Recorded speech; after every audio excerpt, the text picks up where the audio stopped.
Bonjour et bienvenue dans le vlog de matelweb.com numéro 35.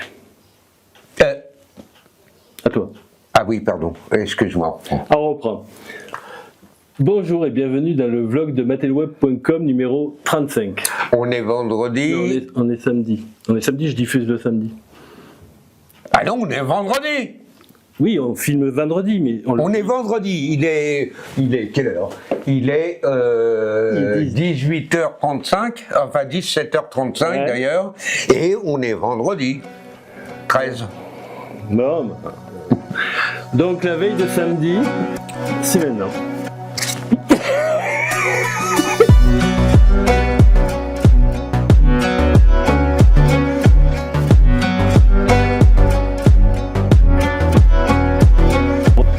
Aujourd'hui, alors, on est reçu, matelweb.com est reçu chez Jean Villain, qui nous reçoit dans ta cuisine. Avec plaisir. Merci. Est-ce que tu pourrais déjà te présenter un petit peu? Ben voilà, je m'appelle Jean Villain, je suis né il y a un bail maintenant, en 1946. En fait, j'ai été fabriqué en mai 45. Si je me souviens bien, c'était un moment assez important dans l'histoire de notre pays quand même. Mes parents ont fêté ça dignement et je les en remercie. Voilà, donc je suis rentré dans ma 79e année.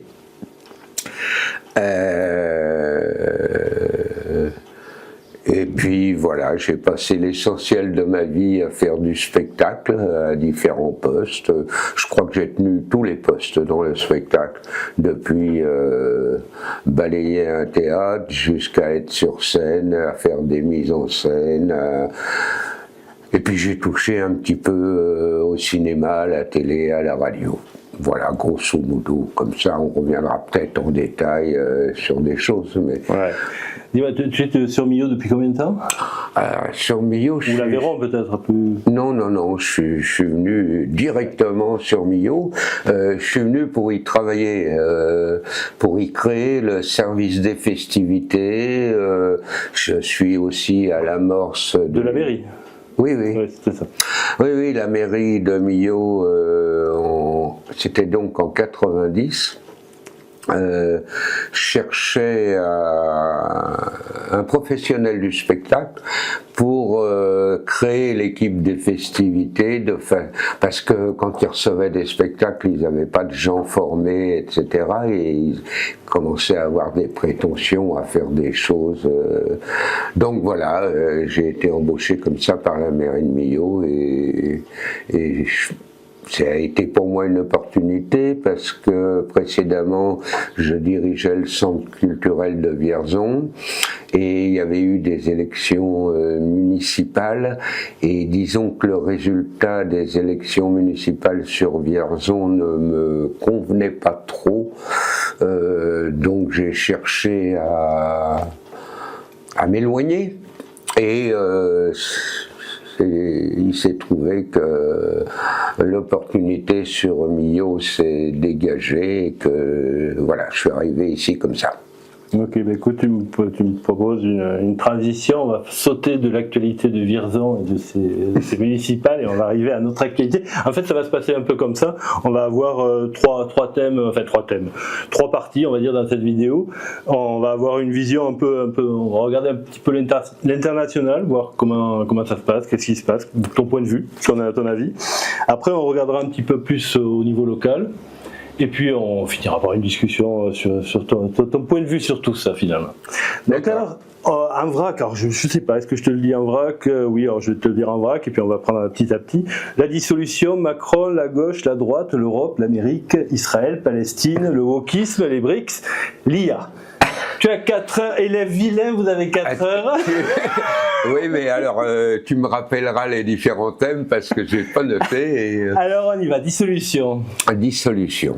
Ah ben, je pense, comme tout le monde, été surpris. Parce que jamais j'aurais pensé que Macron prendrait le risque de dissoudre. Je pensais qu'il était ou alors il est encore plus fou et arrogant que je ne le pensais, plus exactement. Quand j'ai entendu Bardella proposer la dissolution, moi j'ai pensé que Micron dirait non.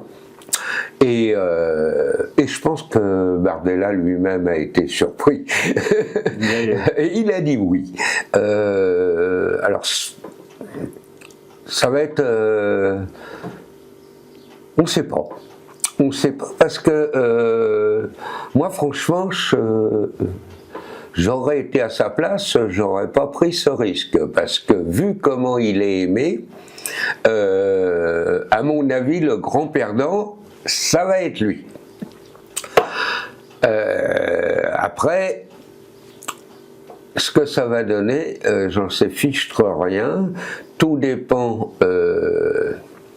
de comment ça va s'unir, on va dire.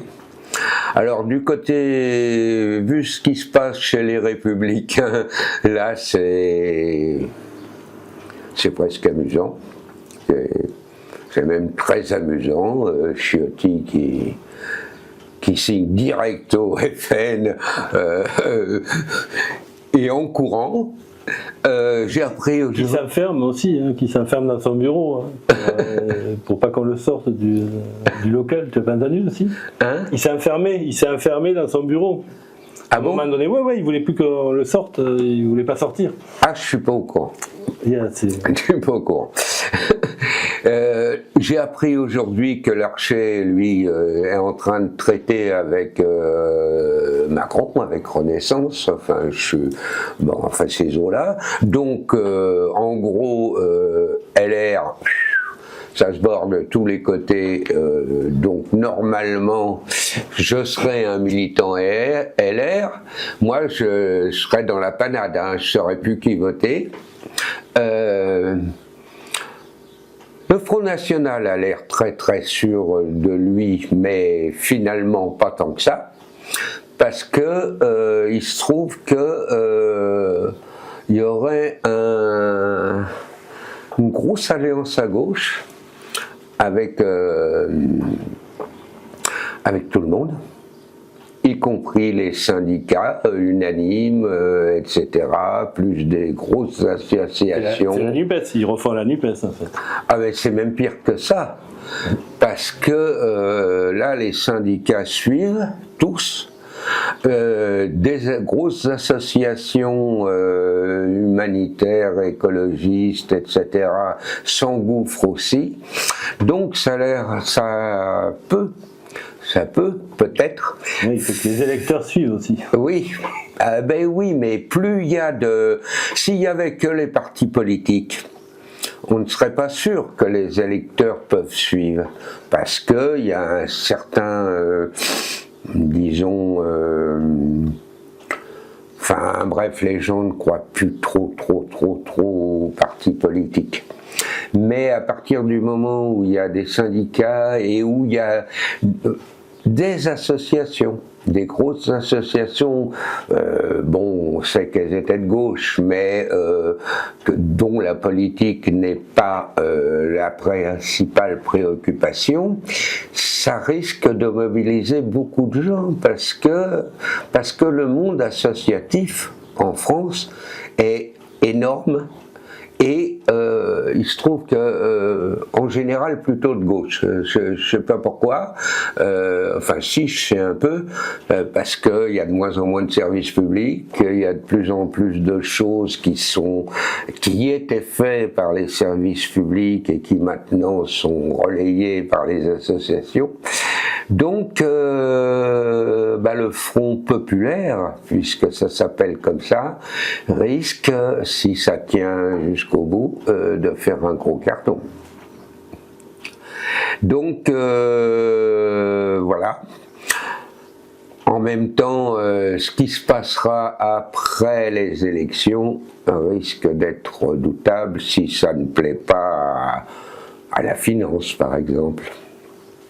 Juste, parle-moi de Macron. Qu'est-ce que ça pense de l'individu, là, maintenant on commence à le connaître. De Macron ? Ouais. Moi j'en pense toujours la même chose. À savoir que c'est un mec qu'on nous a bombardé par effectivement la finance, et qu'il était là uniquement pour démolir tous nos services publics et tous les acquis de 45 justement, y compris moi donc. Mais alors ce qui m'étonne maintenant, c'est qu'il paraîtrait-il qu'il envisagerait de continuer une carrière politique au niveau de l'Europe, etc. Alors que moi, je pensais qu'il était là pour démolir, point la ligne, et qu'après, il allait se recycler dans la finance. Donc, contrairement aux autres, quoi. D'avant, je parle de Sarkozy, Chirac, Hollande. Je pensais que c'était pas quelqu'un qui voulait faire une carrière politique. Je pensais qu'il était là simplement bombardé pour démolir tous nos acquis sociaux. Si ça se trouve, on a trouvé notre Poutine. Il va rester plusieurs générations, des enfants qui vont naître et qui vont... Ah bah c'est, je sais pas, oui, Napoléon 3, 4. Parle-moi de la gauche et de la droite. Mais franchement, allez. La gauche et la droite. Écoute, la gauche et la droite, moi je connais ça depuis que je suis tout petit. Hein. C'est toujours un peu la même histoire, à savoir qu'il y a personne ne s'aime, y compris à l'intérieur de la droite, y compris à l'intérieur de la gauche. Aussitôt qu'il y a une union à gauche, on attend le moment où les socialistes vont trahir, et à droite, c'est guère mieux. Le problème de la politique, en fait, c'est qu'on élit des gens qui se présentent. C'est-à-dire... les gens qui se présentent, se présentent pour notre bien, hein. Enfin ça c'est ce qu'ils nous disent, mais ont des égos gros comme ça, et ce qu'ils veulent c'est être le chef. Alors évidemment, c'est un gros problème, parce que à partir du moment où de la politique tu bâtis un plan de carrière, ça devient difficile de savoir ce qui est honnête dans les choses qu'ils nous disent ou qu'ils nous disent pas. Voilà. Moi, je suis pas communiste pour rien. Si je suis au Parti communiste, avec qui j'ai d'ailleurs un certain nombre de désaccords, c'est que je suis d'accord sur les principes de base, et qu'en plus c'est le seul parti dont les élus ne sont pas payés, ne gardent pas l'entièreté Ils payent leur abonnement au Parti communiste, c'est ça ? Ils payent un abonnement en fait, un abonnement Ah non, ils versent, voilà. le fruit de leur mandat au parti, et le parti les rétribue à un niveau qui est celui d'un cadre moyen, c'est-à-dire pas énorme. Parle-moi de l'extrême droite. L'extrême droite, alors là, c'est quand j'étais petit, il n'y en avait pas. Enfin, il n'y en avait plus. Ça avait été largement éliminé à la Libération. Il y avait quelques choses, des trucs qui traînaient dans les coins, dans la police, dans les préfets, dans les machins, parce qu'il fallait bien garder des gens compétents malgré tout. Est-ce que c'était la même extrême droite ? Je sais pas. Honnêtement, je sais pas. Pour moi, l'extrême droite, c'est la montée de Le Pen. Donc Le Pen, écoute, il est arrivé dans les années 60 et quelques, avec des pourcentages minables, etc. Alors, si, avant, il y avait eu Tixier-Vignancourt. Mais enfin, c'est des gens dont on ne parlait pratiquement pas. Ils se faisaient des 1%, 2%, comme le PC maintenant, quoi. Mais non, ça n'existait pas. Pour moi, l'extrême droite, c'est l'arrivée de Le Pen, et puis c'est ce petit grignotage, petit à petit, petit à petit, petit à petit, jusqu'au choc de l'élection avec Chirac, là où tout le monde a voté Chirac contre le Front National.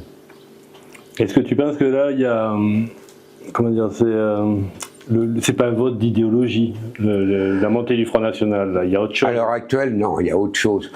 Pour moi, le Front National, c'est avant tout, effectivement, Le Pen, avec des mots très durs, et des mouvements d'extrême droite très durs, avec des gens très violents, très primaires, j'allais dire.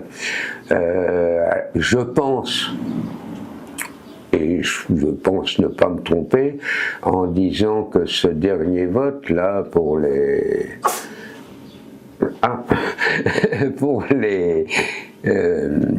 européennes est un vote de rejet.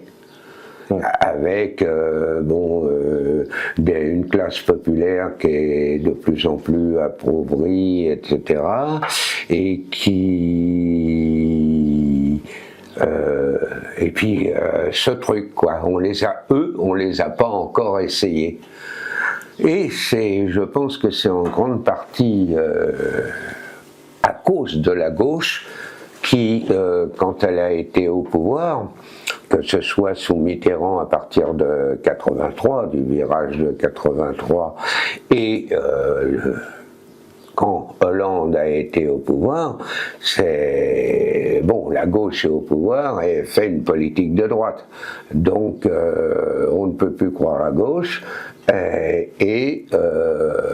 On croit les belles paroles de la belle Marine qui nous fait croire qu'elle est pour le peuple, alors que je le signale quand même aux gens qui ne le sauraient pas, que quand on suit les résultats des votes des députés RN à la Chambre des députés, ils ont voté contre l'augmentation du SMIC, ils ont voté contre l'égalité salaire homme-femme, contre un tas de mesures qui étaient proposées par la gauche et pour des mesures qui étaient proposées par Macron.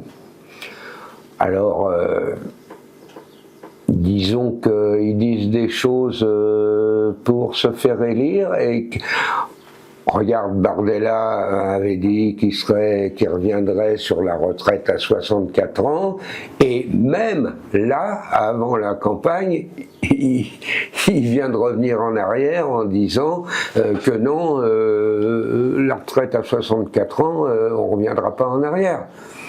Donc, voilà, aux électeurs d'éplucher les vrais programmes, de suivre ce que leurs députés ont voté à l'Assemblée nationale, et c'est facile, hein, il suffit d'aller sur le site de l'Assemblée nationale. Il y a les résultats de vote député par député, et puis se faire un vrai jugement plutôt que de croire les belles paroles. Tout à l'heure, j'entendais Bruno Le Maire qui expliquait que ça allait être une catastrophe, la gestion de la France par le... Mais en fait, de toute façon, le premier truc qui m'est venu à l'esprit, c'est que de toute façon, ça va être la merde. Parce qu'il nous a foutu dans la merde. Donc en fait, je veux dire, il peut partir, qui que ce soit qui vient derrière, de toute façon, ça va être la merde. De toute façon, oui, parce que la finance, on y revient, va intervenir. On est endetté jusqu'au cou. Il est évident que les taux d'emprunt si la gauche passe, les taux d'emprunt vont augmenter de manière catastrophique. Si le RN passe, je ne suis pas sûr qu'il se passera la même chose, mais... Tu penses à un truc à la Mélanie, un peu comme à l'italienne, où en fait elle va... Voilà. C'est une possibilité, en tout cas. De toute façon, ça va être dur. Quoi qu'il se passe, ça sera dur. Pas pour les mêmes raisons, mais ça sera dur. Tu redoutes l'arrivée vraiment du FN au Moi, pouvoir? Non, mais... Moi, à titre personnel, non. Mais pour mes enfants et pour la France, oui. Enfin, quand même, on reste en démocratie, c'est-à-dire qu'ils auront pour l'instant, oui. chaises... Non, mais pour l'instant, oui. Mais ça n'empêche que ça va favoriser, enfin continuer à favoriser la finance. Il ne se situe pas à droite pour rien. La politique de la droite, qu'elle soit modérée ou extrême, a toujours été de favoriser la libre entreprise et la finance. Donc la finance étant là pour faire des finances, ça va continuer joyeusement à piller la France. Justement, parle de l'Europe. Qu'est-ce qu'on a fait de cette Europe-là? Non, mais ça, parce que la France pourrait se dissoudre là, d'ici prochainement là, dans l'Europe. C'est ce qu'ils ont l'air de vouloir faire ça, quoi, un État européen, et puis avec des départements, je ne sais pas comment on pourrait appeler ça d'ailleurs. Oui, alors si c'était une Europe fédérale, vraiment fédérale, alors que ce soit par département, par pays, par ce qu'on veut, ça m'est un peu égal. Mais vraiment fédéral, c'est-à-dire que chaque département, enfin département c'est un peu beaucoup comme fractionnement, mais disons que chaque région, colonie, que chaque pays ait ses lois et qu'il y ait des lois fédérales, oui, pourquoi pas. Mais il faudrait pour ça que ce soit bâti différemment. Moi, ce que je supporte pas dans l'Europe actuelle, c'est que d'abord, on n'a aucun enseignement de l'Europe. Moi, quand j'étais à l'école, j'ai appris en histoire, j'ai appris l'histoire de France. C'est quoi l'histoire de France? C'est une série de batailles avec tous les autres pays européens. Donc on est en train de me dire que les anciens ennemis qu'on m'a présentés à l'école sont nos amis. C'est déjà bien compliqué à admettre.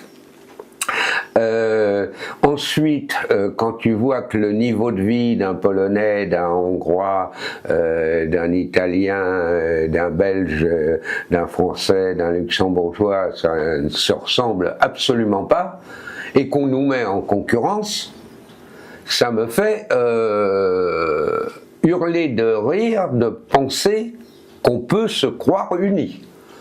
Parce que franchement, moi je vois pas pourquoi je serais uni avec un Hongrois qui gagne, enfin dont le niveau de vie est 5 fois inférieur au mien, et allez-y les gars, vous êtes tous frères, oui d'accord, mais l'autre il te pique tes emplois de transporteur, l'autre tes emplois de machin, enfin nous on n'a plus d'emploi quoi, c'est simple. Alors que s'il y avait effectivement un SMIC européen, et pas comme ils l'entendent, hein, chacun son niveau de SMIC, mais le même SMIC pour tout le monde, là oui, d'accord.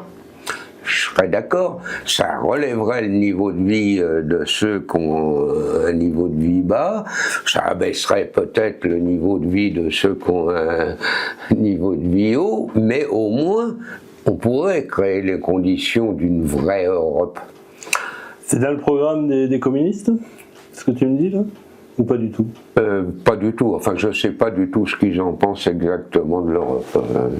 Je crois qu'il y a, si tu veux, la politique, moi j'en suis pas au niveau de me préoccuper de la politique européenne en fait. J'en parle comme ça parce que tu me poses la question. Mais pour moi la politique ça se résume pour beaucoup à savoir ce que j'ai dans mon assiette et comment je vais payer mon loyer.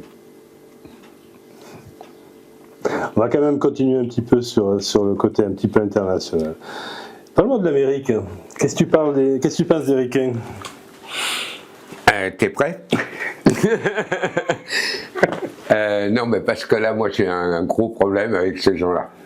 D'abord, les Indiens. ils ont quand même commis ce que j'appellerais un génocide. Ils sont arrivés, ils ont grignoté tout le machin, ils ont signé des traités avec les anciens habitants qui étaient donc les Amérindiens. Ils ont trahi tous ces traités, ils ont massacré allègrement tout un peuple pour s'approprier ces terres. Ça a commencé comme ça. Après, j'en veux aussi... on nous a raconté l'histoire d'une manière bizarre, la dernière guerre, machin. On nous a raconté que les Américains nous avaient libérés. Oui, certes, ils ont participé à notre libération. Mais enfin, c'est quand même eux qui ont eu le moins de morts. Finalement. Et Berlin a été libéré par les Russes. Je suis pas si sûr que le débarquement aurait eu lieu si les Russes n'avaient pas commencé à grignoter vers l'Allemagne. Hein, il fallait surtout pas attendre que les Russes arrivent jusqu'en France quand même. Voilà. Sans compter qu'ils nous ont quand même, et ça je l'ai vécu, après cette guerre, après notre libération, ils se sont comportés comme si on était une de leurs colonies. Ils nous ont, oui, amené le chewing-gum, leurs films, enfin tout, et on avait quand même des bases américaines en France. Faut pas oublier que c'est De Gaulle qui les a virés en 65. Si je ne m'abuse, et que, voilà, si, ils nous ont considérés comme ni plus ni moins que comme une de leurs colonies. Hein. Est-ce qu'ils ne nous considèrent pas encore? Ah ben, certainement. Je sais pas, ça fait un bout de temps que je discute peu, j'ai pas rencontré un Américain pour discuter avec lui. Mais en général, les seuls Américains que j'ai croisés, c'est ceux qui venaient en France, donc qui savaient à peu près où c'était, mais je suis pas sûr que le Pecno de Loyo sait où est la France. J'en suis pas bien persuadé. Israël-Palestine. Oula, encore un sujet dangereux. Ben, Israël-Palestine, moi je considère que il se passe en Palestine ce qui s'est passé avec les Indiens. C'est-à-dire que les Israéliens sont arrivés, portés par les États-Unis, les Anglais, etc. Et que d'une petite implantation, ils grignotent d'année en année l'ensemble du pays. Et là, ils ont l'air bien décidés à finir le grignotage. Tiens, le wokisme. Alors, oui, mais j'aimerais bien que tu me précises ce que tu entends par ce mot. Alors, mais c'est que c'est compliqué. Hein.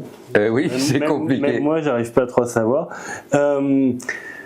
Est-ce que si, par exemple, je te dis, je ne suis pas un homme, je ne suis pas une femme, je me considère comme une laitue, et je te demande de me considérer comme tel et de me respecter en tant que laitue. Je prends un exemple, j'aurais pu en prendre autre chose. Hein. Oui, non, mais tu m'as pris un exemple, c'est un peu excessif, parce que si je dois te prendre pour une laitue, je t'envoie direct en psychiatrie.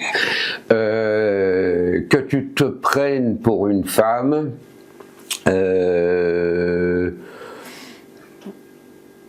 en fait, moi, ça m'indiffère complètement. C'est ton problème. Franchement, c'est ton problème. Par contre, si directement en te croisant, alors que je te connais pas, enfin que tu m'aies pas parlé, tu demandes que je t'appelle madame, ou que tu t'en injuries si je te dis monsieur, là j'ai un problème. Moi, tu as toutes les apparences d'un homme, hein. Donc j'aurais tendance à t'appeler monsieur. Même si tu me demandes de t'appeler madame, je vais avoir du mal, beaucoup de mal. Maintenant, si tu te sens femme, oui, c'est ton problème. Et puis, si tu peux accorder ton mode de vie à tes croyances, tant mieux. Mais maintenant, non, je trouve ça un peu excessif, on va dire. Ça va devenir compliqué de vivre ensemble si ça part comme ça? Non, enfin je veux dire que je sais pas, c'est comme si tu me dis que la Terre est plate, quoi. On a toutes les preuves que la Terre est ronde. Si je te demande de te déshabiller, j'ai toutes les preuves que tu es un homme. J'ai un peu de mal à comprendre le raisonnement, on va dire.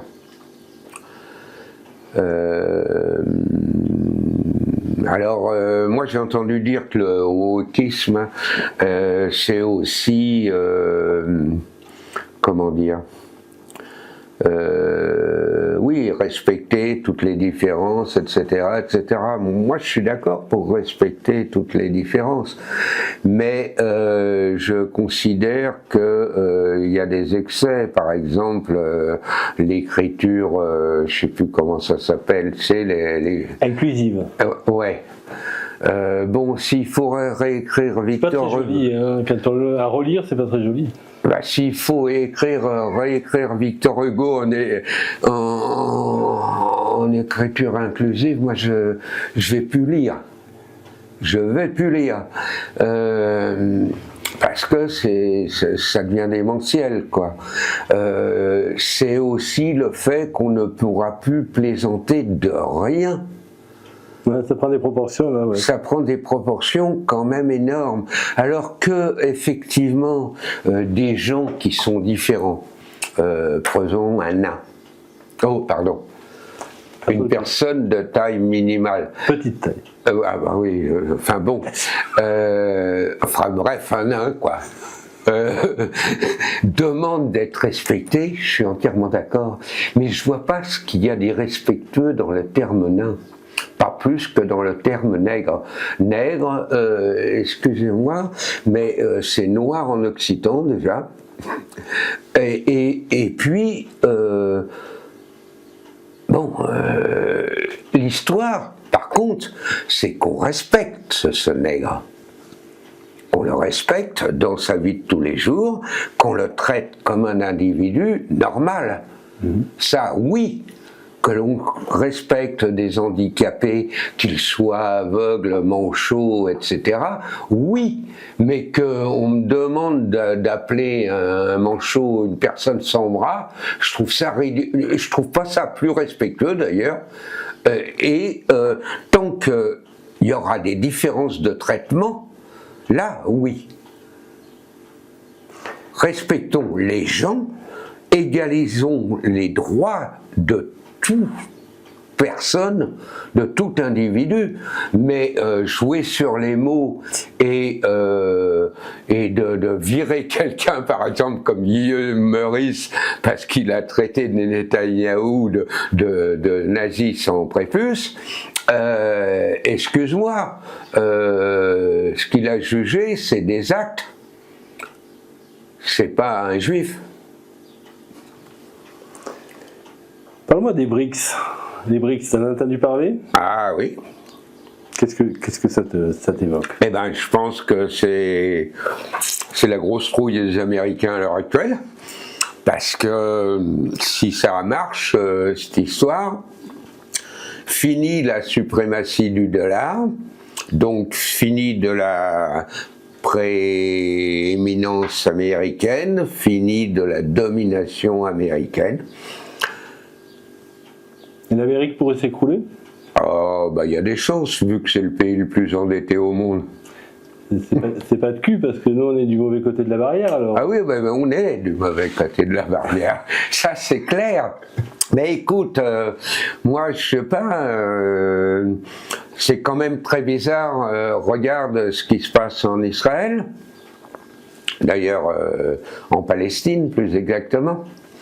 Il y a 192 pays au monde, je crois, ou 193, enfin je ne dois pas me tromper de beaucoup. Il y en a 147 qui ont voté la reconnaissance de l'État palestinien, et donc une cinquantaine, dont nous, qui ne l'avons pas encore reconnu. Oui, si les BRICS fonctionnent, l'Occident, comme on dit, a du souci à se faire. Si on cumule avec tout ce qu'on a parlé, en fait, on a beaucoup de soucis à se faire. On a pas mal de soucis à se faire, oui. Et sur ça arrive l'IA. Qui? L'IA. IA. Ah, ChatGPT. L'intelligence artificielle. Ah bah là aussi, il y a beaucoup à dire. Alors, oui, non, mais il y a... c'est toujours la même chose. La science fait des progrès. Et en particulier toute la science informatique, on va dire, pour résumer, parce qu'il faut bien employer un mot quand même.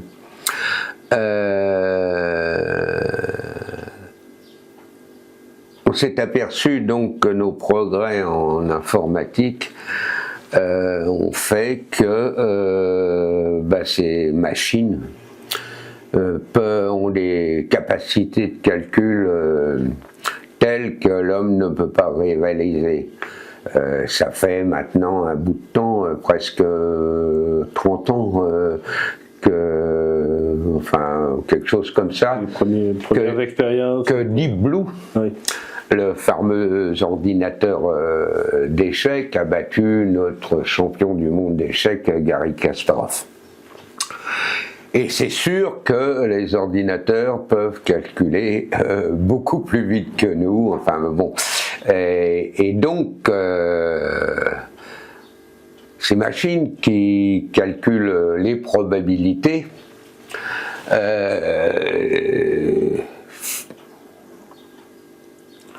comment dire, les probabilités finalement c'est comme si on pensait.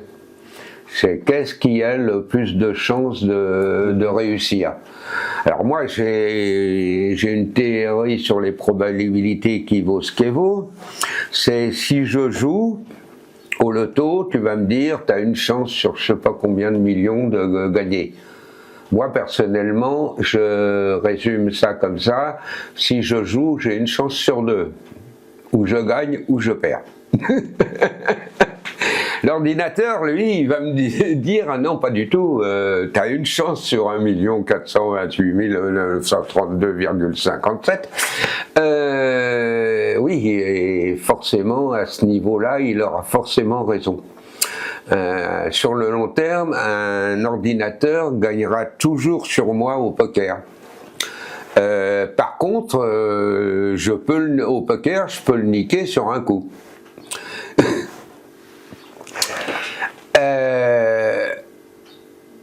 Mais est-ce que ça c'est de l'intelligence de stocker des données?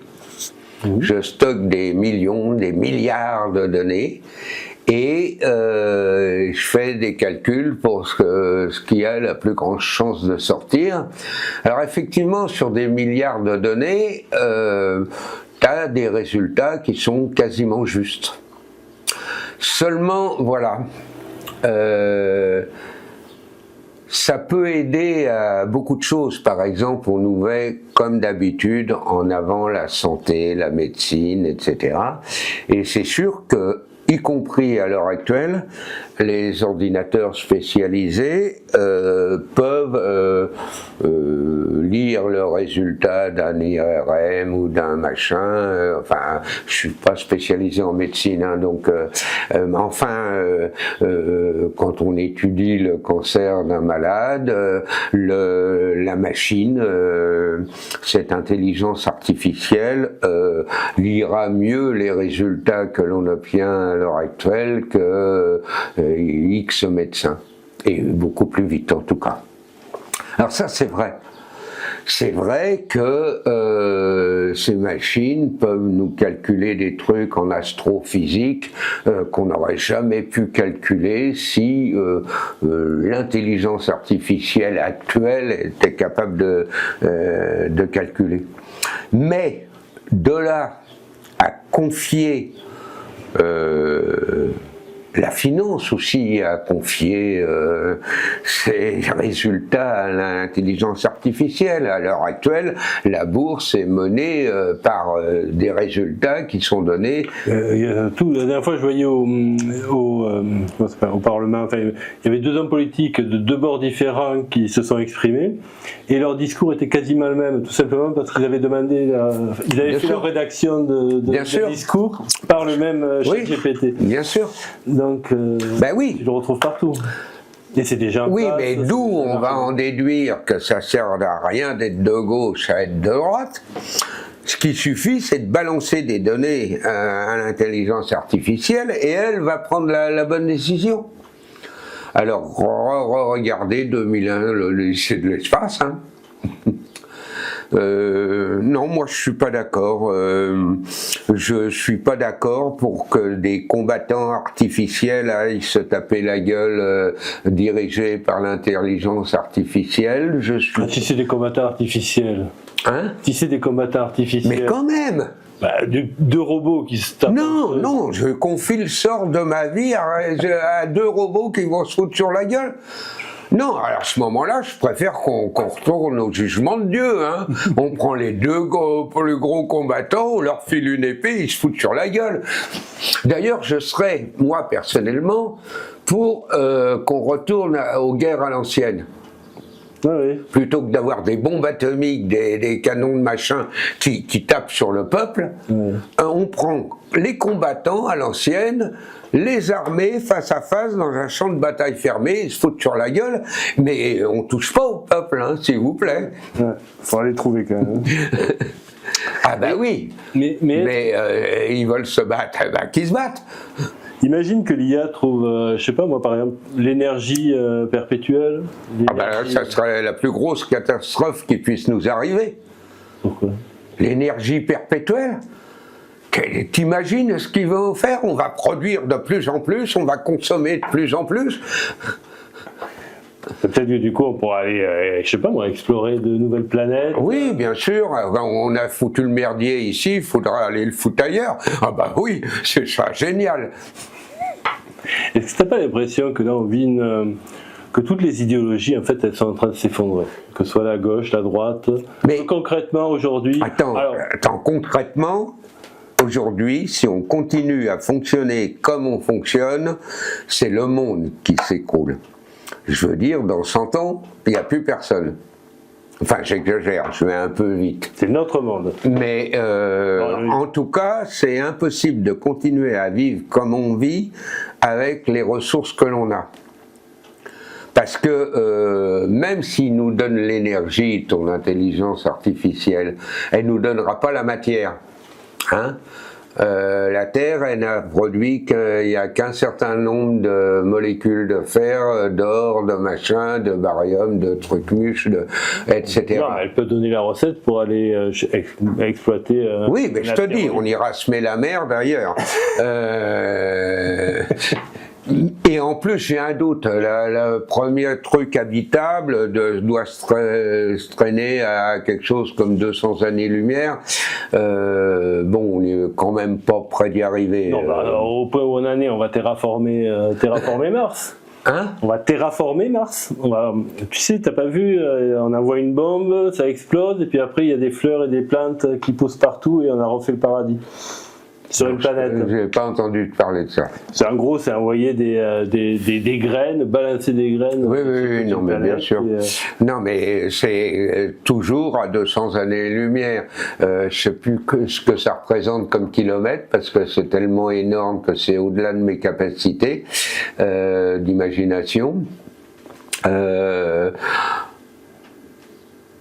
Non, j'y crois pas du tout. Je trouve même un scandale de laisser faire Elon Musk qui nous balance des centaines de satellites là simplement pour que nos téléphones, enfin vos téléphones fonctionnent et que son projet de coloniser Mars, enfin bon, il est fou quoi. Non, c'est dingue. Moi, on a une Terre, elle était belle. On avait tout ce qu'il faut dessus pour vivre heureux, peinard, tranquille. On est en train de finir de rendre ça possible. On marche comme des dingues. On en veut toujours plus. Pourquoi on veut consommer toujours plus? Enfin, moi, à partir du moment où j'ai mes 3 repas par jour, que j'ai de quoi vivre, me distraire, apprendre, j'ai pas besoin de plus. Ouais, mais bon, il y en a beaucoup sur la Terre qui même sur ça, qui paraît simple, ne l'ont pas. Oui, et qui l'auront de moins en moins parce qu'on va tout bouffer, ceux qu'on en trop justement. Non, c'est dingue. Oui, donnons à manger à ceux qui n'en ont pas de quoi, donnons les moyens de se couvrir plutôt que on gâche, on balance, on sait plus quoi faire des choses. Enfin, écoute, moi j'ai entendu dire il n'y a pas longtemps que tout bon français, enfin en moyenne évidemment, achetait quelques 40 vêtements par an. Ah ouais. On vient de faire une loi pour dire qu'il est interdit de justement détruire les vêtements. Soyons sérieux, quoi. Soyons sérieux. Si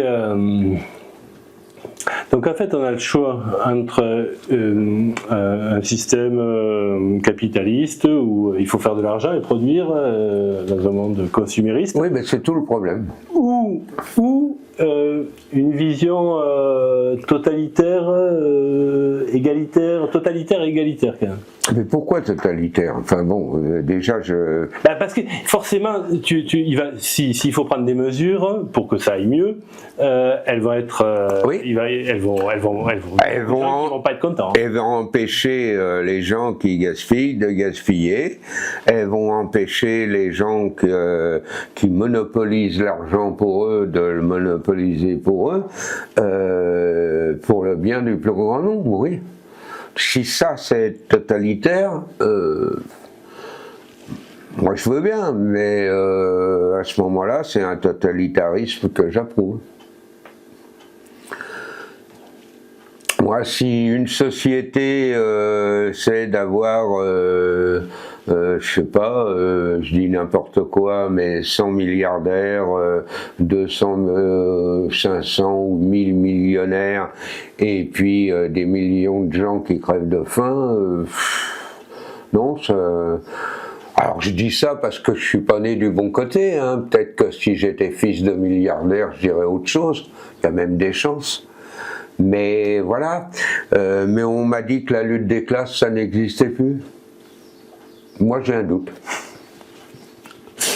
En fait, dans cette histoire, il y aura toujours une partie de la population qui ne sera pas contente. Eh ben, c'est tout à fait normal.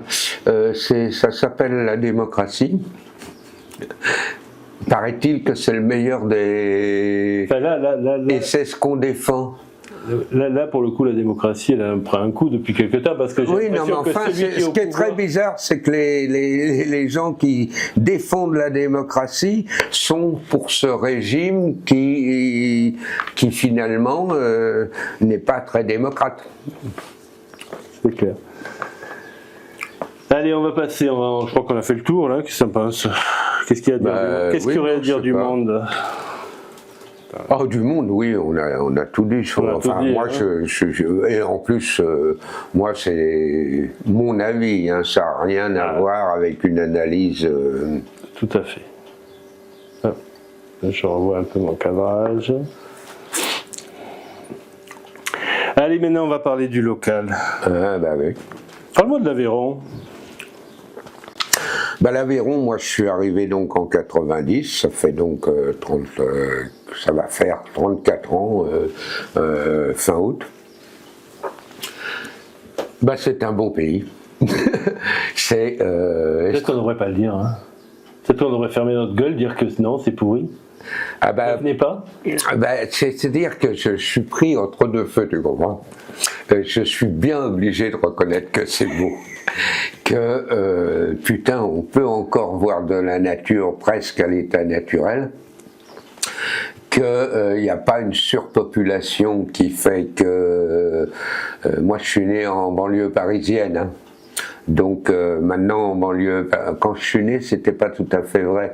Mais maintenant, en banlieue parisienne, tu peux faire des dizaines de kilomètres sans t'apercevoir que tu changes de ville, quand même. Ouais. Alors qu'ici, tu peux faire des dizaines de kilomètres avant la prochaine ville. C'est quand même tout à fait différent.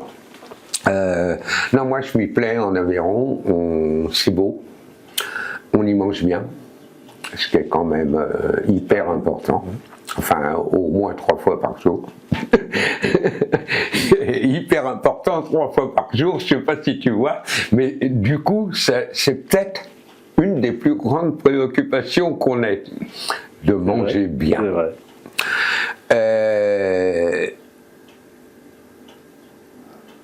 Je suis à Millau, qui est quand même quelque chose de très particulier.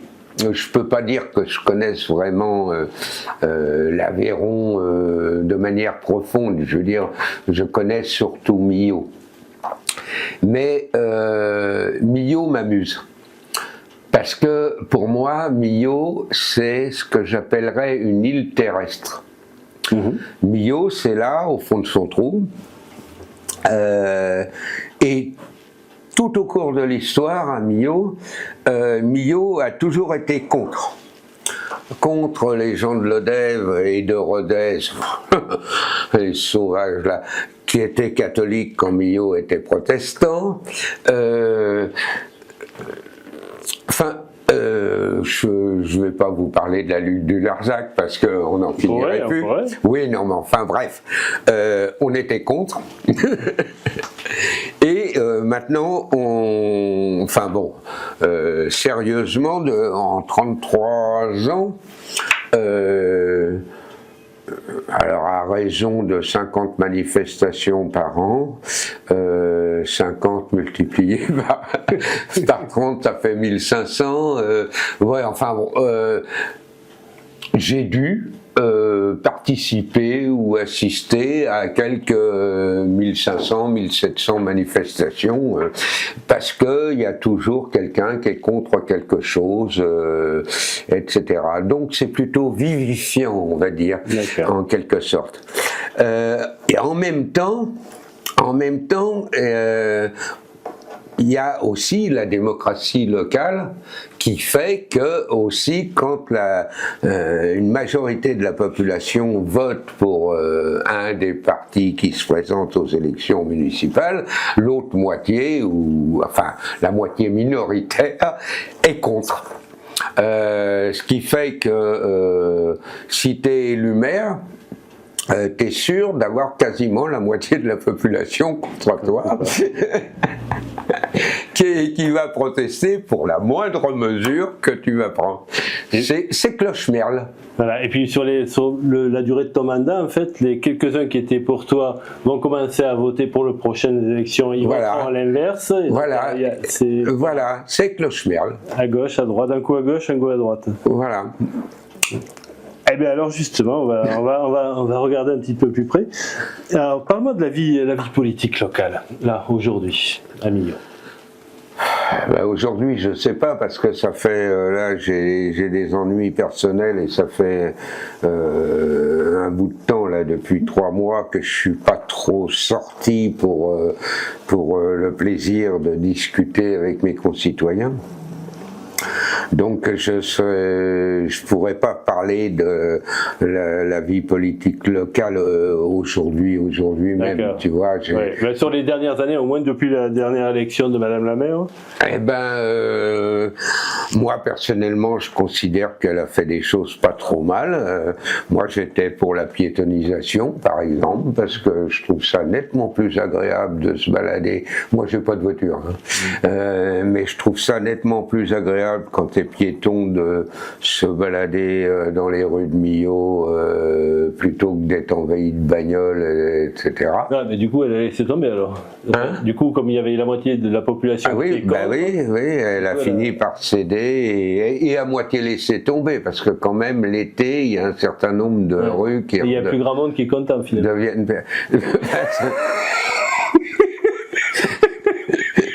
Ben voilà. Oui.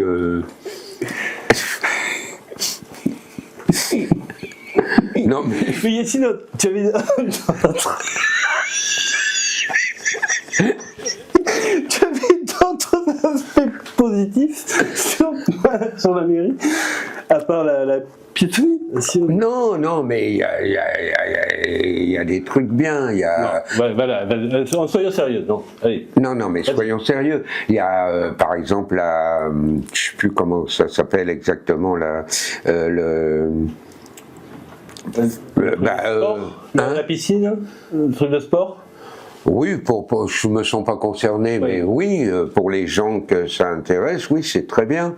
Non, il y a le truc des écoles, tu sais, c'est pas la débétonisation, mais c'est quelque chose comme ça. Ah, lever le bitume dans les cours d'école. Oui, voilà. Je suis pas sûr que ça a été jusqu'au bout cette histoire. Je sais pas, mais moi je trouvais ça très bien.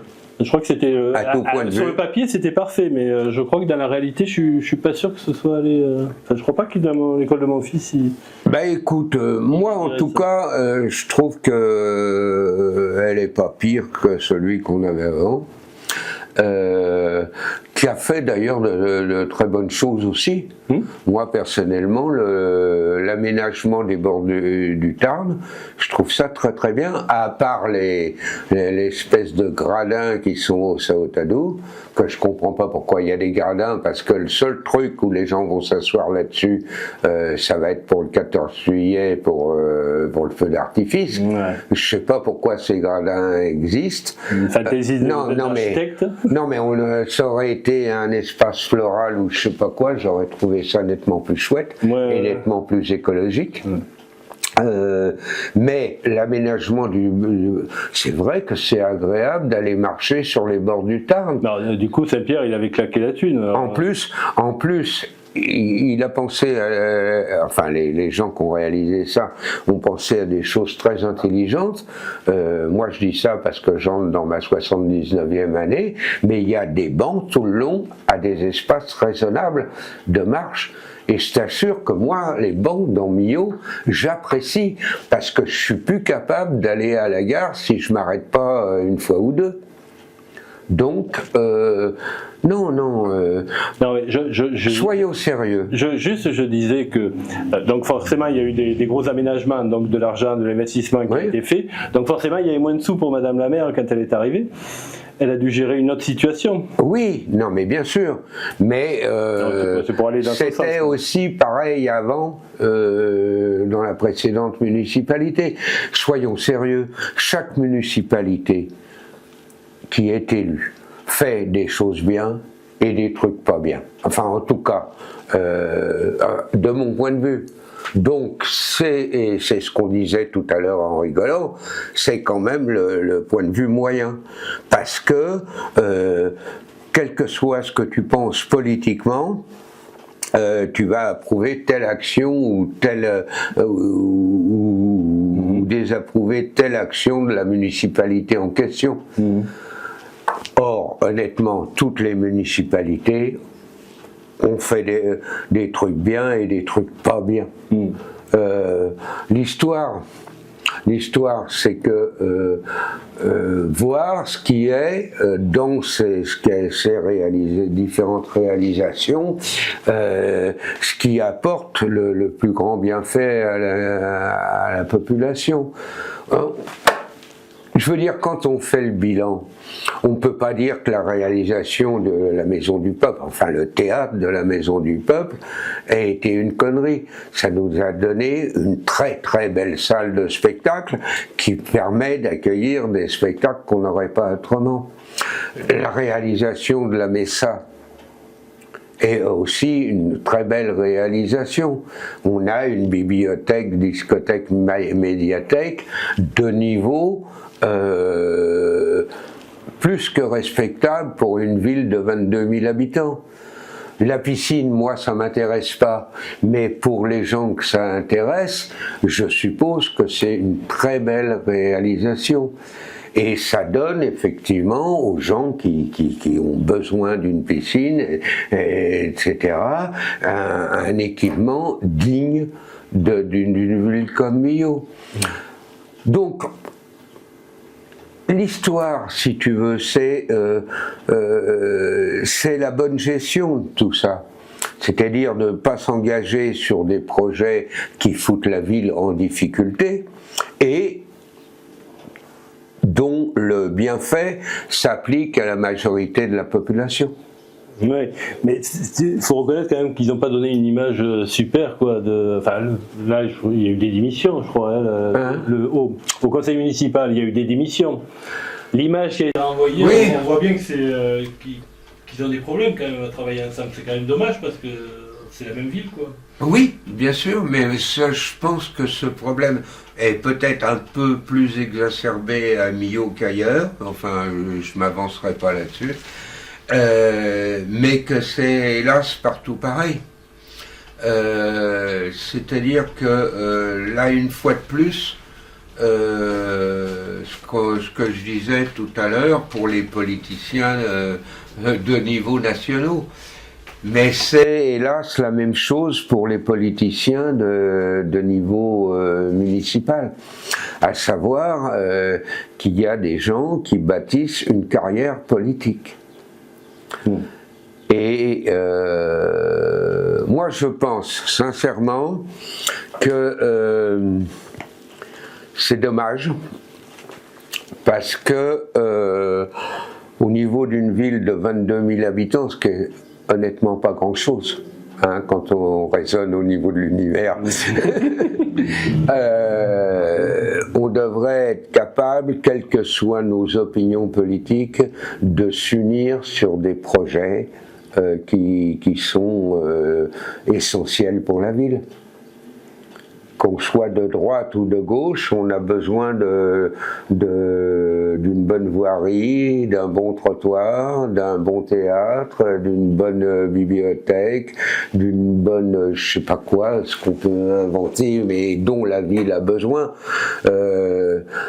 Il y a des lecteurs de droite et de gauche, hein, donc qu'on veille effectivement à ce qu'il n'y ait pas un monopole idéologique au niveau du contenu de la bibliothèque. Moi, je veux bien, mais on peut très bien, je pense, penser aussi bien à droite qu'à gauche qu'une bibliothèque est utile et essentielle. Voilà, je trouve dommage qu'on applique les mots d'ordre de politique nationale au niveau d'une petite ville. C'est dommage. Alors, ce qui n'empêcherait pas d'avoir des idées politiques et que, effectivement, comme d'habitude, il y aurait des réalisations plus sociales faites par la gauche que par la droite. La droite, quand elle est élue, aiderait plus les entreprises et la gauche, quand elle est élue, aiderait plus les salariés. Bon, voilà, ça c'est leur ADN, j'allais dire. Mais au niveau de la gestion d'une ville, je regrette qu'il n'y ait pas de projet commun entre la droite et la gauche. Comme tu as travaillé à la culture sur Millau, c'est quoi ton regard maintenant, aujourd'hui, la culture sur Millau? Tu vois ça bien? Je trouve que c'est... Écoute, il y a un théâtre qui fonctionne bien. il y a une très grosse fréquentation. Je ne sais plus les chiffres exacts, mais la fréquentation de la salle à chaque spectacle est remplie à plus de 90%. Donc on ne peut pas dire que voilà, compte tenu, je connais pas tout, enfin j'ai pas étudié les budgets, mais moi je pense qu'on a une programmation de qualité pour les moyens qui sont mis en œuvre, qui en plus voilà, est tout public. Et puis pas uniquement commercial, quoi, et culturellement respectable. Il y a une part qui est faite aux associations dans la programmation, ce qui est très bien aussi. Moi, ce que je regretterais peut-être, c'est que du temps où j'y étais, il y avait des spectacles l'été dans la cour du Créa.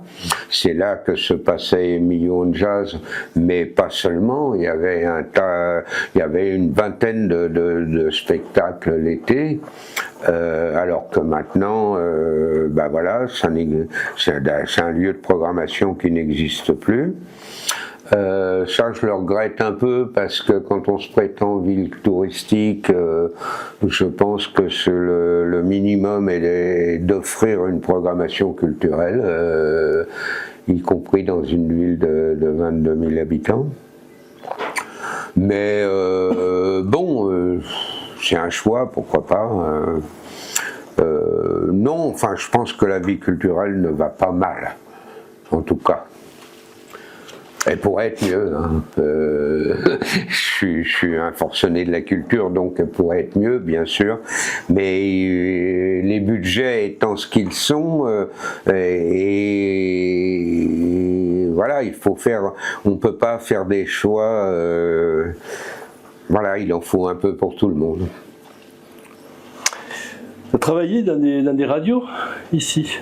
J'ai pas travaillé, j'ai été bénévole. Hein.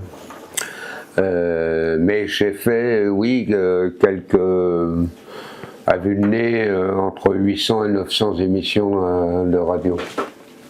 Ça se passe bien? Tu trouves que les radios elles se développent bien ou tu penses que ça va... Écoute, ce qui est bien, c'est qu'elles ont déjà le mérite d'exister et de continuer à exister.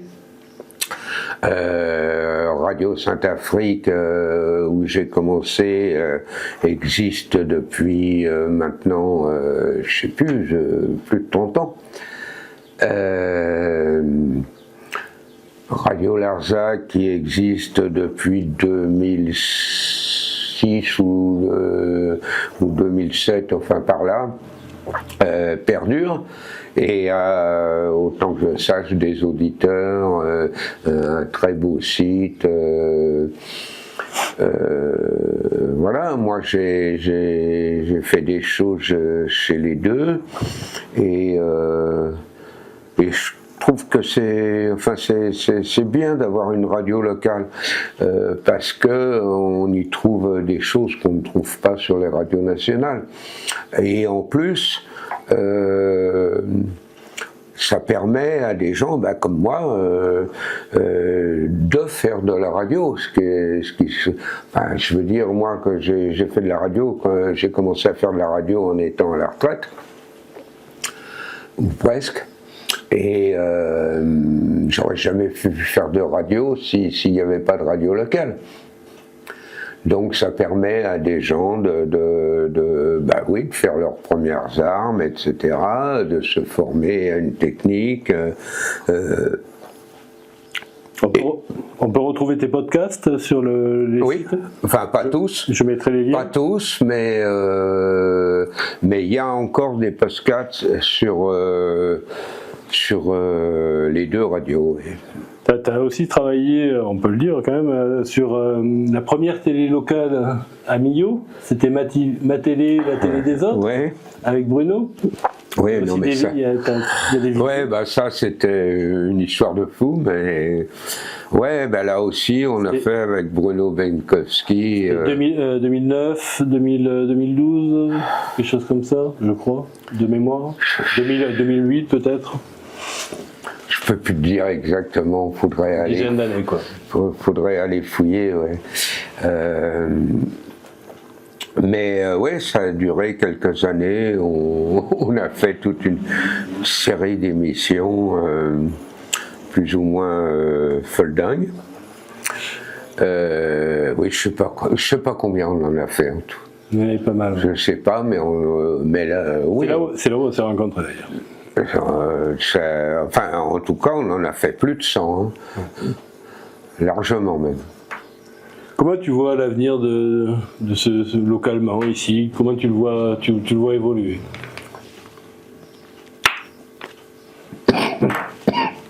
On dit que Millau est une ville quand même à majorité de personnes âgées. Ouais, c'est une réalité. C'est une réalité. Il y a de plus en plus de personnes âgées et il y a de moins en moins de jeunes parce qu'il y a de moins en moins de boulot. Je veux dire, tant qu'il y avait des services publics importants, qu'est-ce qui va se passer là quand on va nous retirer l'hôpital pour faire l'hôpital médian? Qu'est-ce qui va se passer exactement? J'en sais rien. Ce que je sais, c'est que on a perdu des commerces. On a encore des commerces dans le centre-ville, Dieu merci, mais moi je ne vais que là personnellement. D'abord parce que je préfère aller faire mes courses à pied que d'avoir une voiture pour aller dans les UP chez les grandes surfaces, machin. Mais et puis parce que c'est important pour la vie,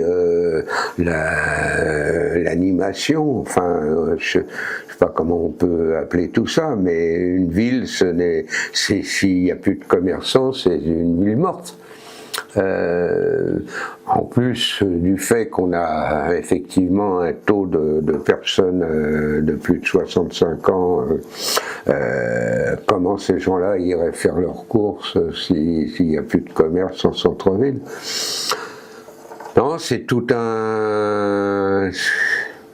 Moi, tu vois, ça par contre, si j'étais responsable municipal, ce serait une chose qui me préoccuperait gravement, que de garder une vie de petite ville, de centre-ville, plutôt que de l'expansion de la ville vers les périphériques.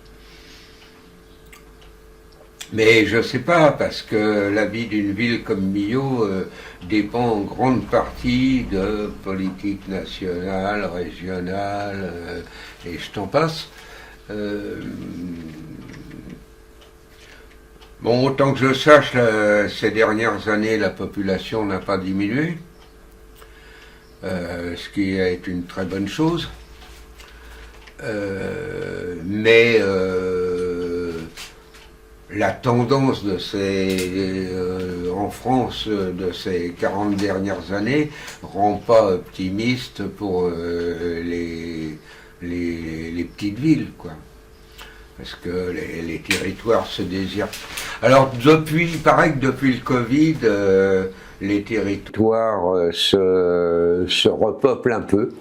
Il paraît que les habitants des grandes villes ont tendance à les fuir et à retourner dans des lieux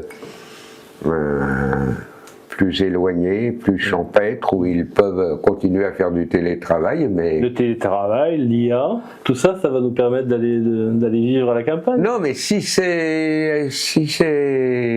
mais de toute façon, l'IA, je peux en dire du mal, mais il y aura là aussi toujours des bons côtés. Une médaille a toujours deux faces. Hein, il y aura des bons côtés, il y en aura des mauvais. Tout dépend jusqu'à quel niveau on emploie les choses et pourquoi et comment et dans quel but. Tu sais, l'atome, c'est très bien, hein, je veux dire, on a plus de 50% de notre énergie à l'heure actuelle en France qui est fournie par les centrales atomiques. Mais ça fait Hiroshima aussi. Oui, c'est tout. Bon, maintenant on va s'approcher petit à petit de la fin de l'entretien, mais on va se rapprocher un peu de... On va se parler...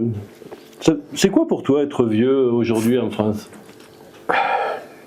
Alors bon, ça c'est un...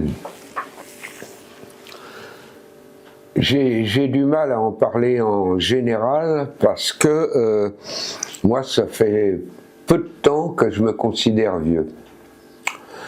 Je suis en train d'apprendre à être vieux. Et c'est tout un apprentissage parce que, par exemple, c'est tout bête, je te disais tout à l'heure dans la conversation que je suis content qu'il y ait des bancs à Millau parce que je ne peux plus aller à la gare d'une seule traite. La gare, c'est quoi? 1,5 km? Hein? Ouais. À peu près. Bah oui, pour faire 1,5 km maintenant, je suis obligé de m'arrêter au moins 2 fois. De me poser sur un banc, de reprendre mon souffle, de soulager mes jambes, et voilà. Si j'ai le malheur de partir marcher à la vitesse où je partais il y a encore 10 ans, au bout de 100 mètres, je suis obligé de m'arrêter. C'est plein d'autres choses aussi. C'est être dépassé par un certain nombre de choses. Bon, je suis pas très dépassé, contrairement à pas mal de gens de mon âge, par l'informatique, parce que l'informatique, moi j'ai commencé à me plonger dedans dans les années 87-88, donc je manipule ça encore pas trop mal. Je pourrais avoir un téléphone portable sans me sentir dépassé. Par contre, j'estime que je n'ai absolument pas besoin, parce que j'ai pas besoin d'être joint dans l'instant. On peut très bien me laisser un message sur mon vieux téléphone, machin.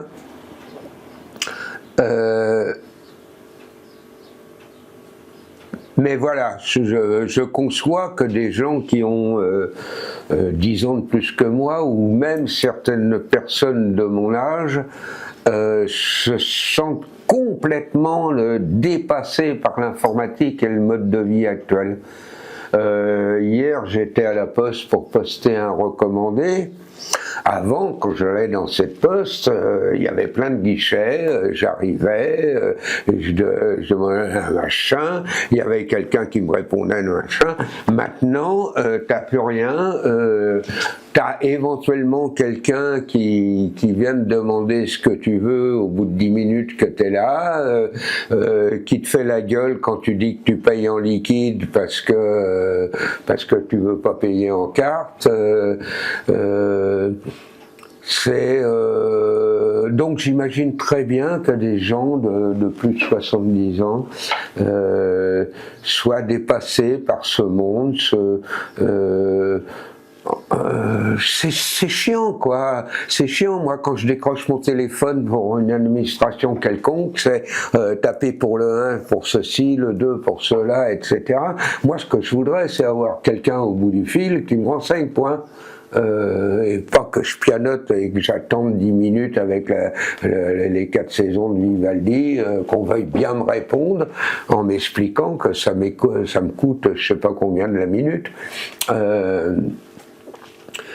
Non, je comprends que être vieux, c'est se sentir dépassé par le monde dans lequel tu vis, en fait. Alors tu me diras, ça s'est toujours passé. Parce parce que effectivement, ma grand-mère c'était pas l'IA, mais c'était je sais pas quoi, enfin bon, mais des choses, le carnet de chèques par exemple. Quand les chèques sont arrivés pour sa pension, etc., elle ne savait pas ce que c'était que de remplir un carnet de chèques. Elle, avant, le facteur lui apportait sa pension en liquide et elle payait ses commerçants en liquide, point à la ligne. Un chèque, moi j'ai connu des gens, j'ai connu entre autres un pauvre garçon qui était un peu diminué intellectuellement. Quand les carnets de chèques sont arrivés, lui il appelait ça des gratuits, tu vois. Je t'explique pas l'état de son compte en banque au bout de 2 mois. Voilà. Alors par contre, effectivement, on vit plus vieux qu'avant. Est-ce un bien, est-ce un mal, je sais pas. Parce qu'il y a un certain nombre de gens qu'on maintient en vie dans un état physique, c'est même plus très digne. Alors oui, la médecine fait des progrès, mais est-ce vraiment un progrès? Je suis assez dubitatif. C'est quoi ton regard sur la fin de vie? Justement, il y a eu la fin de vie. Il y a eu un débat il n'y a pas longtemps. Ah, oui, moi personnellement, je suis pour choisir ma fin de vie. Voilà. Je trouve normal que quelqu'un qui en a marre de vivre puisse avoir une fin digne et sans pour autant se coller une balle dans la tête ou se pendre à la poutre de sa maison. En fait, je pense que le problème, c'est associé avec une société de consommation, on pourrait avoir un problème de gestion de flux, on va dire. J'ai bien dit choix, c'est-à-dire qu'on respecte mes choix et non pas qu'on me force à vivre ou qu'on me force à mourir. Ouais.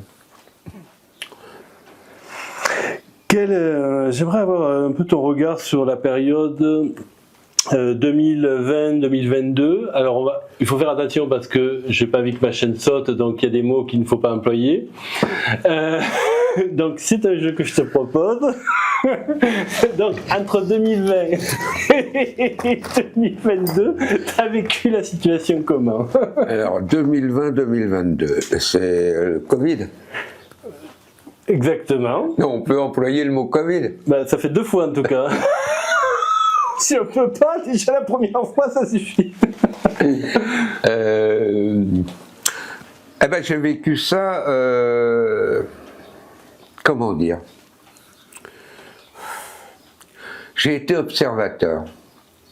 Je me suis senti observateur, absolument pas concerné. Concerné par certaines choses parce que je ne pouvais pas faire autrement. J'ai eu envie de hurler quand on m'a demandé de remplir moi-même des autorisations que je m'autorisais à sortir pour aller faire mes courses, pour aller faire je sais pas quoi. J'ai trouvé ça d'un ridicule sans nom. Si je sortais, c'est bien sûr que je m'autorisais.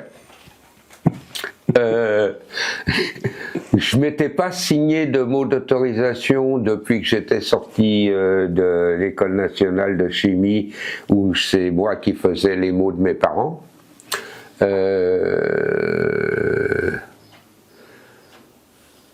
J'ai regardé cette espèce de panique générale.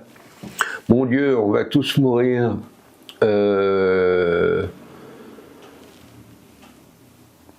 Halluciné, parce que moi j'ai jamais pensé qu'on allait tous mourir. Bon, c'est une grippette comme une autre. Hein. D'ailleurs, vu le nombre de morts qu'elle a fait, elle a été moins tueuse que certaines grippes, entre autres la grippe asiatique que j'ai vécue. On nous en a fait tout un plat, on nous a endettés, on nous a vaccinés, enfin pas moi, parce que j'étais pas obligé de me vacciner, donc je me suis pas vacciné. Non, j'ai regardé ça halluciné. Halluciné. Des gens qui acceptent de se faire contrôler un pass, le Rolls-Royce, pour aller au restaurant, et accepter ça en plus. Oui, non, c'est normal. Les gens qui te faisaient la gueule parce que tu te trouvais à moins d'1m52, tous ces gens il y en a encore qui portent des masques quand même. Juste pour l'anecdote, la dernière fois j'ai vu une vieille dame, son masque était, tu sais, les masques bleus. Il était tellement lavé que tu avais l'impression qu'elle avait un masque de laine. Il y avait des fibres qui sortaient de partout. Elle a un masque pour attraper des microbes. Non, je t'assure, j'ai vécu ça d'une manière détachée et hallucinée. Mais enfin, j'ai compris une chose, c'est qu'on pouvait faire gober n'importe quoi à une grande majorité. Parce que ça a été une expérience de manipulation de foule assez extraordinaire quand même. On ne parlait plus que de ça à la radio. Tout le monde mourait que du Covid, hein, y compris le mec qui avait un cancer au 3e degré. Il avait le Covid. C'est sublime. D'ailleurs, cette année-là, je ne suis pas sûr qu'il y ait quelqu'un qui soit mort d'autre chose que du Covid. Peut-être les accidents de la route, et encore. Donc, c'est pas sûr.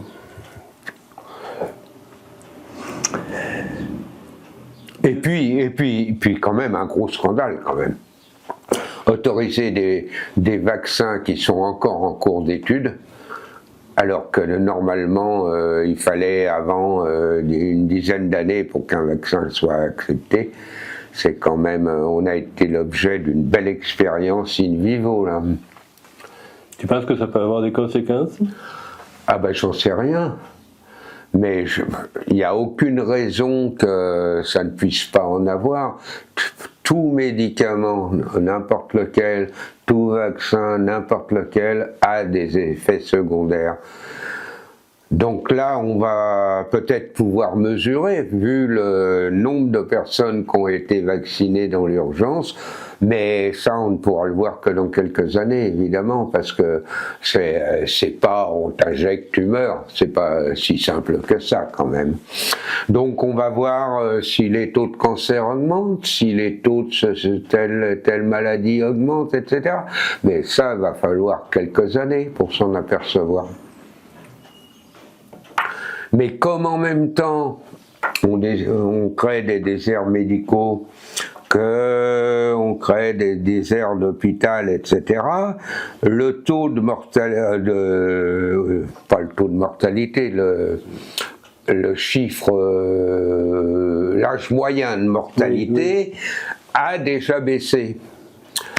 Donc, s'il continue à baisser, faudra-t-il l'attribuer aux déserts médicaux ou aux vaccins ou au changement climatique? Ou au changement climatique. Non, ça, l'intelligence artificielle nous le dira.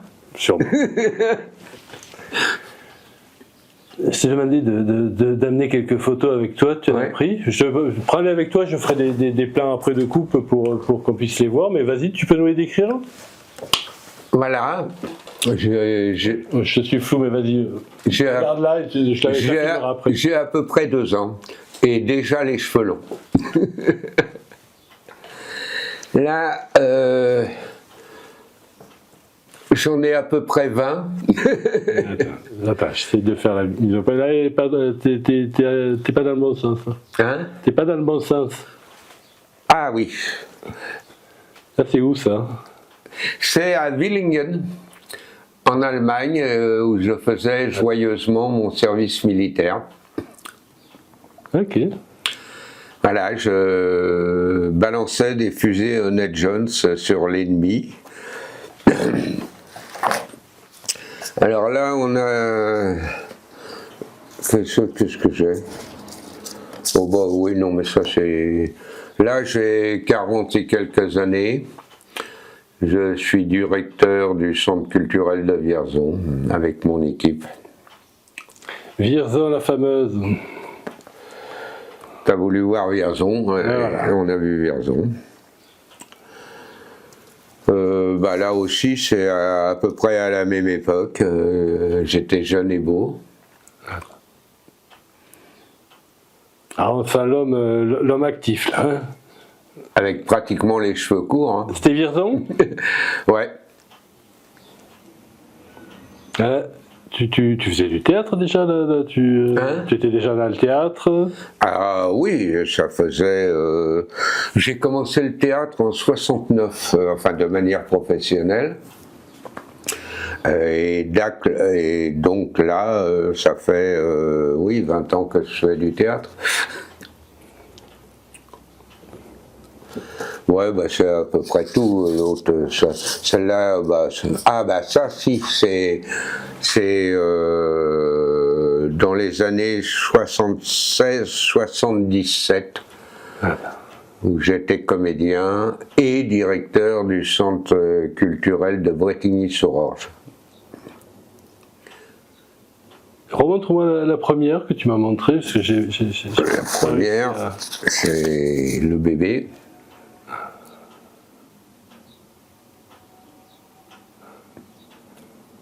D'accord.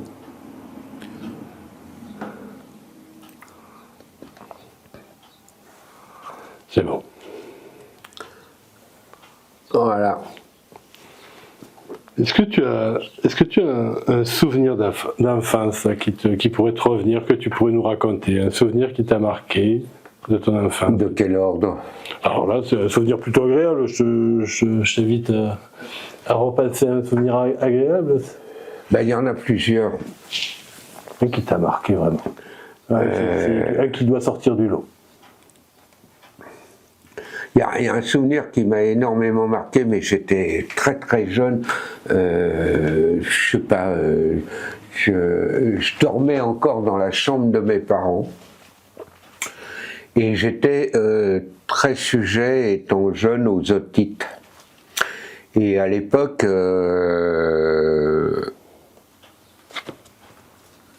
pour soigner les otites, on perçait un trou dans le tympan pour que le pus, etc., puisse s'écouler. Alors maintenant, ils foutent. J'ai mon dernier gosse quand il était jeune, il avait des otites aussi. Maintenant, ils percent le tympan et puis ils collent un espèce de truc dedans pour que ça reste ouvert. Mais à l'époque, on te piquait juste le tympan. Et je me souviens du médecin qui se penche sur moi pour me percer le tympan. Une horreur. Une horreur. Hein. Et je pense que j'étais jeune, je devais avoir 2-3 ans, quelque chose comme ça. Ça, c'est une horreur.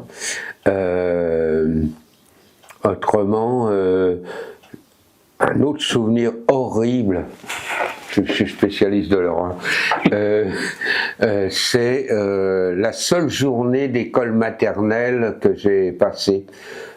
Finalement, moi, j'ai fait une journée de maternelle et puis après, je suis plus retourné et après, je suis rentré en cours préparatoire.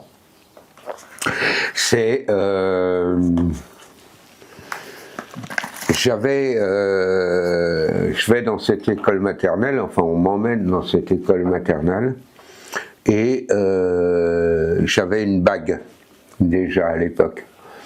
Et il y a une fille qui voulait me prendre ma bague, et elle me l'a prise d'ailleurs, et elle m'a savaté la gueule avec les galoches de l'époque, tu vois, où il y avait semelle rigide et des clous, enfin bon, des clous à l'envers, mais des clous quand même. Et l'horreur, je me suis fait une jaunisse. D'accord. Ok, je renonce à te demander un souvenir agréable. Qu'est-ce que t'as appris la vie jusqu'à aujourd'hui? Est-ce que tu pourrais le définir? Je vais commencer par un début de réponse bateau. À savoir, comme disait Gabin, que je sais que je ne sais rien, quoi. Pourtant, elle m'en a appris des tas de choses, la vie.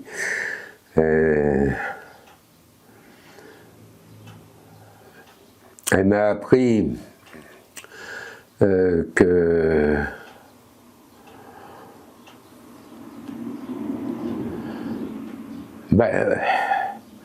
qu'il faut apprendre, que plus tu sais de choses, moins on peut t'en faire croire, déjà. Parce que si t'es pas un minimum cultivé, on peut te raconter n'importe quoi. N'importe quoi. Que les gens, il se trouve que par mon métier, si tu veux, j'ai pu fréquenter des gens que j'aurais jamais cru pouvoir connaître. Que ce soit des grandes vedettes du spectacle, que ce soit des gens très reconnus, des grands auteurs, des grands metteurs en scène, des gens politiques aussi, sont finalement comme nous. C'est-à-dire que, bon, malgré leur notoriété, ils sont pleins de faiblesses, pleins de doutes,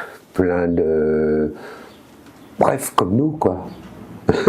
C'est moi, le plus bel exemple que j'ai, c'est Jean Marais, qui était quand même une immense vedette. Et moi, j'ai travaillé pendant 2 ans et demi avec lui, journellement. On se tutoyait.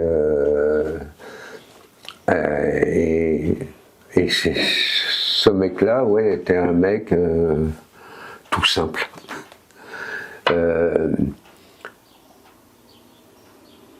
J'ai appris aussi que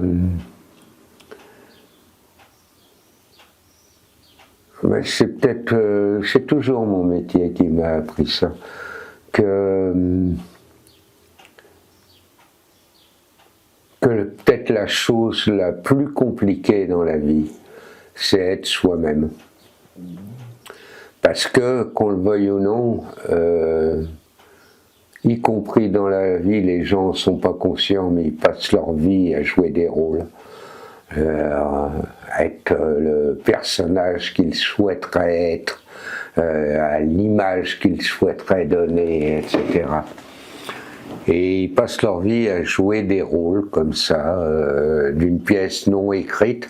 Au théâtre, c'est simple, hein. C'est écrit, tu sais ce que tu vas jouer. Dans la vie, c'est beaucoup plus compliqué parce que tu sais ce que tu voudrais jouer. Mais tu es obligé d'inventer le texte, les situations, le machin, c'est de l'improvisation et c'est pas simple du tout. Alors ça donne, le fait d'avoir fait toute sa vie dans le théâtre, donne un certain avantage parce que quand un non-comédien te joue sa comédie, tu t'en aperçois très très vite. Bon, bah écoute, je crois qu'on a fait un peu le tour de toutes les questions que je voulais te poser. Je te remercie pour je t'en prie. ce temps passé avec nous. Je t'en prie. Merci à toi. Merci à toi.